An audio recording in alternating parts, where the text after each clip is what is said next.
Finally, I can get rid of this trash. My mother-in-law, Emily, spat those venomous words with a cold, disdainful glare that made me feel utterly insignificant. I stood frozen, her cruel words ringing in my ears. For 7 long years, I had endured her contempt, always telling myself that things might change.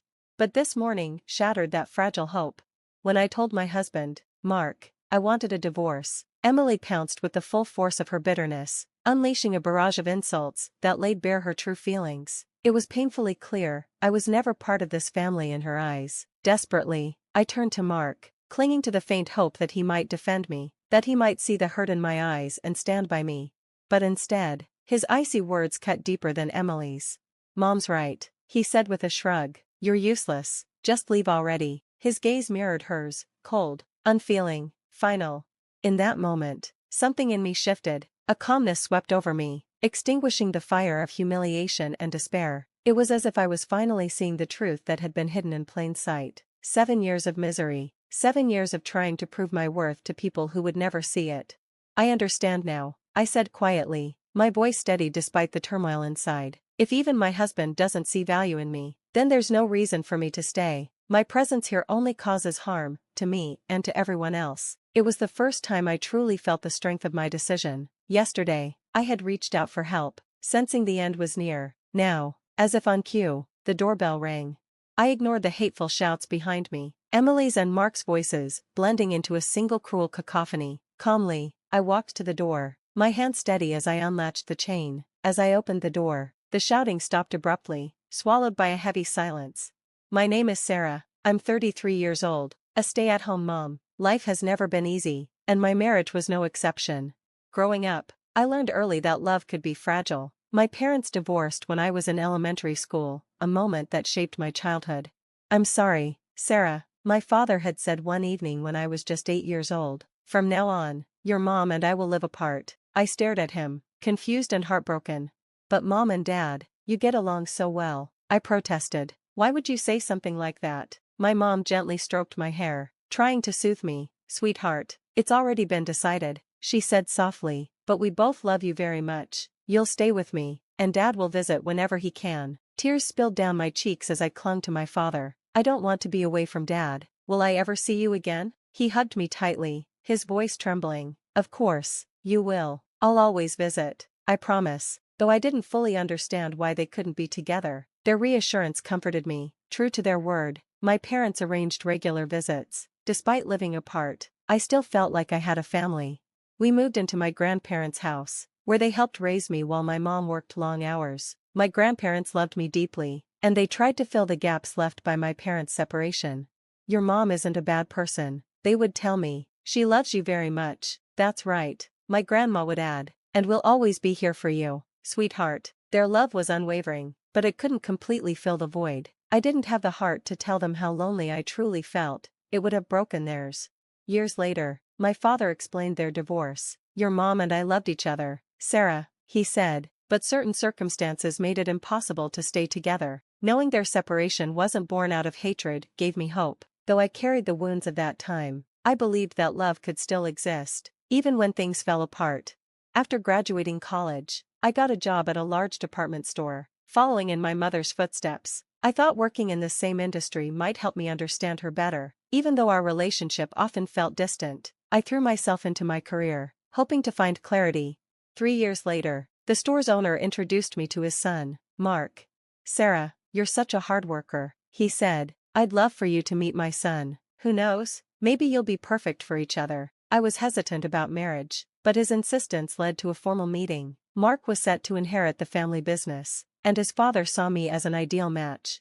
During our first conversations, I shared my fears about marriage and my struggles with trust, shaped by my parents' divorce. Mark listened patiently. "Your mom sounds like an amazing woman," he said. "She must love you deeply, even if it didn't always show." His understanding drew me in. "I felt lonely as a child too," he confessed. "My parents were always busy. That's why I know we can build a loving family together." His sincerity reassured me, and I let myself believe him. Before long, we were engaged. After our wedding, we moved into a beautiful home arranged by Mark's parents. I thought we were starting the perfect chapter of our lives. A year later, I found out I was pregnant. Mark and his parents were thrilled, I was overjoyed too, eager to start the family I'd always dreamed of. Looking back, that was the happiest moment in our marriage, the calm before the storm. Everything changed when we learned I was expecting a girl. I'll never forget the look on my father-in-law, David's face.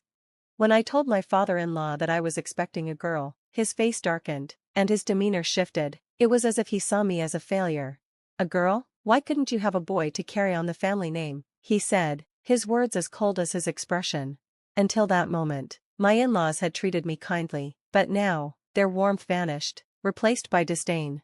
"Oh, Mark, you really picked a disappointing wife, didn't you?" Emily, who had always been friendly, now mirrored her husband's contempt. I turned to Mark, hoping he would defend me. He didn't. No matter how many times I begged him to stand up to his parents' cruel comments, he ignored me. Soon, he stopped listening to me entirely. His silence gave his parents free rein to escalate their insults and mistreatment. When I mentioned my plan to return to my parents' home for the birth, they became even more aggressive. "You're part of this family now, Sarah," Emily snapped. "You don't have a home to return to, and being pregnant doesn't mean you can't do housework." At the time, my in-laws lived nearby, but they started spending more and more time at our house, treating it as if it were their own. Despite my nausea and constant fatigue, Emily insisted I continue with all the chores. "Pregnancy isn't an illness, dear," she'd say. "Housework is the duty of a wife." One day, overwhelmed and unwell, I folded the laundry imperfectly, and Emily seized the chance to criticize. "You're folding it all wrong, it'll wrinkle by the time we wear it," she snapped. Exhausted, I responded without thinking, "I'll fix it later." Emily's face turned red with anger. "How dare you talk back to me, you insolent girl?" From that point, her treatment of me grew even worse. Still, I held on. I endured her harshness and eventually gave birth to my daughter, but even then, I wasn't allowed to contact my own mother. My in-laws insisted they would take care of everything. Later, I discovered they had told my mother not to worry, assuring her they would handle everything on my behalf. Instead, I spent those early days of motherhood lonely and isolated, longing for my family's support. When I returned home from the hospital, I was met with another shock. My in-laws had moved into our house without my consent. Worse, they had taken over the nursery I had lovingly prepared for my baby, relegating my newborn and me to a small, cluttered storage room. Despite my fragile condition after giving birth, they treated me like a servant, demanding I cook and clean while they lounged. To outsiders, they painted a different picture. "Our poor daughter-in-law is still recovering," they would say. "We moved in to help her." In reality, they did nothing to help. Mark, who had taken paternity leave, spent his time out with his parents, ignoring me and our baby. He showed no interest in his daughter and acted as if neither of us mattered. On weekends, he often stayed out all night, and I began to suspect his indifference wasn't just about our family, there might be someone else. The thought of divorce crossed my mind, but I pushed it away. I didn't want my daughter to experience the same loneliness I had felt growing up. I believed if I endured the hardship, I could protect her. But I was wrong. My in-laws' obsession with appearances meant they treated me and my daughter well in front of others, creating the illusion of a perfect family. Neighbors admired them, praising how kind they were and how much my husband seemed to care for us. It was all a facade. Then, one day, Mark began pressuring me to have a second child. "We need a son to carry on the family name," he insisted. "People are starting to ask about it. We better get on it." His parents joined in, berating me. "You can't even give us a son or manage the house properly." Emily sneered. "Why did we even let you marry Mark? You're such a disappointment." Despite everything, I tried my best to care for my daughter and shield her from the toxicity around us. By the time she turned 7, my in-laws and husband had all but ignored her. She was terrified of them, shrinking in fear whenever they raised their voices. I showered her with love, hoping it would be enough. But then something happened that finally broke me. One morning, while I was in the kitchen preparing breakfast, I heard my daughter crying upstairs. Her cries were unusual. She rarely went to the second floor, where my in-laws stayed. Alarmed, I rushed upstairs. At the top of the stairs, I saw Emily towering over my daughter, her hand raised, ready to strike. "Emily," I screamed, running to my daughter and pulling her into my arms. My little girl clung to me, sobbing uncontrollably. I turned to Emily, my heart pounding with fury and fear. "What were you trying to do to my daughter?" I demanded. Emily clicked her tongue dismissively. "Nothing." Without another word, she turned and walked away as if nothing had happened. Just then, Mark stepped out of the bedroom, his face twisted with irritation. "Mark," I cried. Your mother just tried to hit our daughter, he sighed, clicking his tongue, just like his mother. What did Katie do to upset her? It's probably your fault for not raising her right. Stop bothering me with this nonsense. Without waiting for a response, he walked away, leaving me standing there with my sobbing child in my arms. We retreated to the small storage room we'd been forced to live in since her birth. I sat on the bed, stroking Katie's hair to calm her as my heart raced with anger and despair.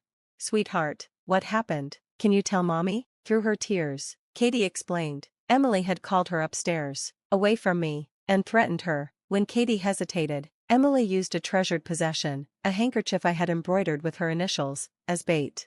Grandma took this from me, Katie said, handing me the small, torn piece of fabric. She said if I didn't come upstairs, I wouldn't get it back. My heart shattered. That handkerchief wasn't just a piece of cloth, it was something my daughter cherished, a symbol of my love for her, and Emily had used it to manipulate her. That was the moment I knew I couldn't stay any longer. This wasn't just about me anymore. I had to protect my daughter, no matter the cost.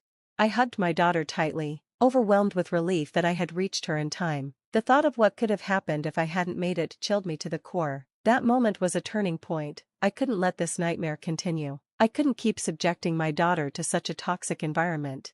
That same day, I called my mother and told her everything. She was horrified but immediately offered to take Katie in. I dropped Katie off at school, packed a few of her belongings, and drove to my mother's house. I knew she would be safe there. That evening, I decided it was time to confront my husband and in-laws.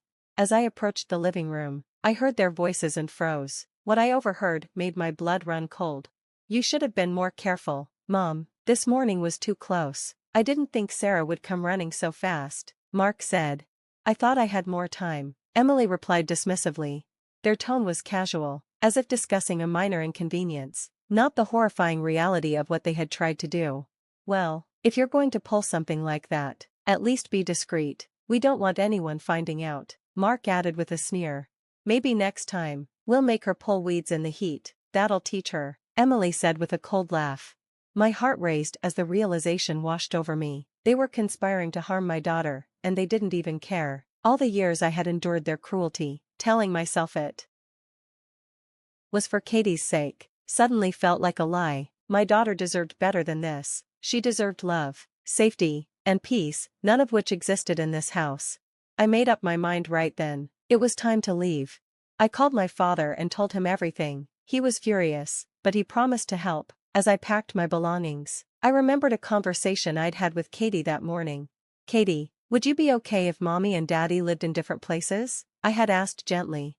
Yes, Mommy, I want that. I want to live with you, she replied without hesitation. Her honesty hit me like a bolt of lightning. I had been so blind to her pain, focusing only on enduring mine. She had suffered just as much, if not more, and had been hiding it just like I had. That evening, the doorbell rang just as my husband and in-laws were shouting at me to leave. I ignored their insults and calmly walked to the door. When I opened it, my father stood there, his presence a calm but firm anchor. Sarah, I'm here to take you home. Let's go, he said. The moment my husband saw my father, his smug expression turned to panic. What are you doing here? Mark stammered. It's been a long time, Mark. I'm here for my daughter, my father said, his voice steady but simmering with restrained anger. Mr. Johnson, wait, there must be some misunderstanding, Mark's father interjected, his tone desperate. There's no misunderstanding, my father replied, cutting him off. I've heard everything. This ends now. Mark and his parents froze, finally grasping the gravity of the situation. What they had always dismissed was that my father was a respected and influential figure in the business world, and, more importantly, he had been their store's largest supplier. It's unfortunate, my father continued, but given the circumstances, I'll have to reconsider doing business with you moving forward. The color drained from their faces. Mark's father stammered, Please, Mr. Johnson, this is all a misunderstanding. Sarah is just upset. My father raised a hand, silencing him. Enough. I've seen how you've treated my daughter and granddaughter. I will not allow it to continue. He turned to me, his expression softening. Sarah, let's go. Without another word, my father took my bags and walked me out the door. As we reached his car, I could hear Mark and his parents scrambling, their voices pleading for forgiveness, but I didn't look back. When we arrived at my parents' house, my mother was waiting with open arms. She hugged me tightly, tears in her eyes. "I'm so sorry, Sarah. I should have been there for you sooner," she said.